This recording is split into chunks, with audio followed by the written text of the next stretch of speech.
Hey, I'm Matt, and this is my 1984 model Landcruiser ute.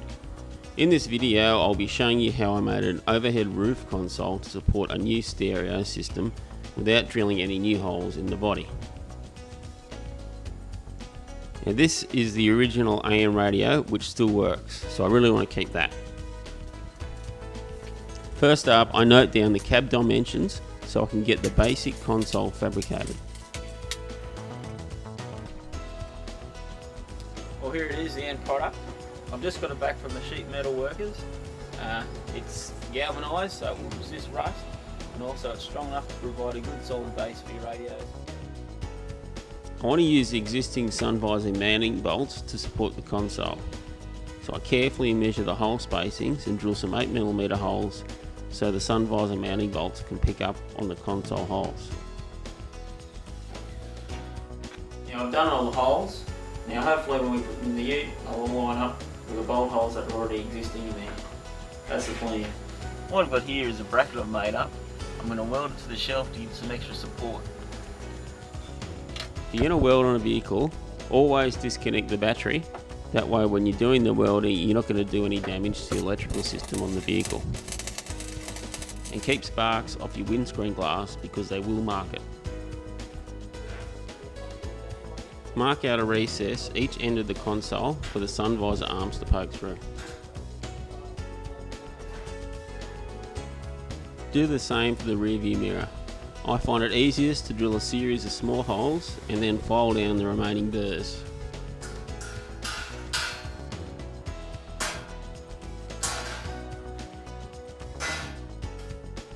I can get away with using an angle grinder and a cutting disc for the bigger holes.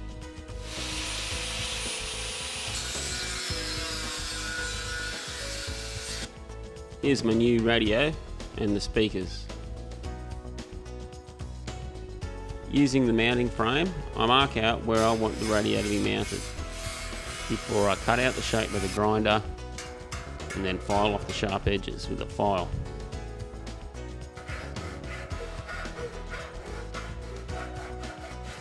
What we're doing now is put the speaker down here, just trace around it.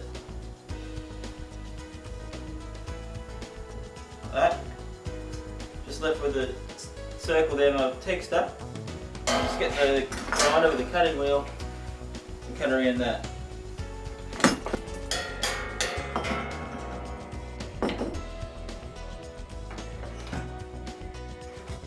File down the sharp edges, and then you're going to need to drill some pilot holes for the mounting screws.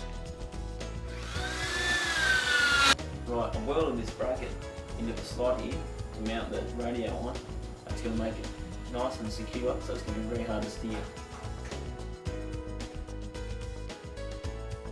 One step I forgot to do earlier was to round these sharp corners here off. It can be very dangerous in an accident. So what you do is get something round like this bit of tape here, put it in the edge, just go around it, make a mark, get the grinder and grind that right off.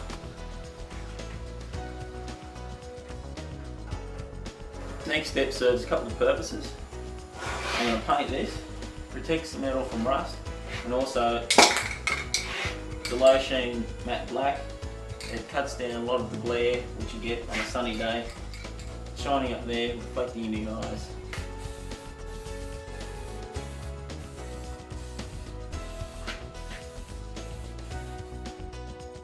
Now install the speakers and the radio and you're done.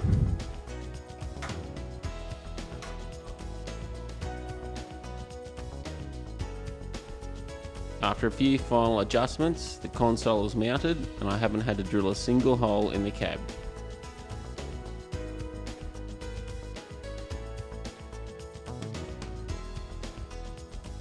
The electrical wiring runs down the right hand side of the window frame and piggybacks on a 15 amp fuse.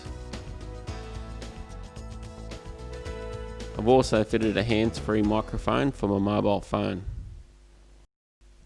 Old radio,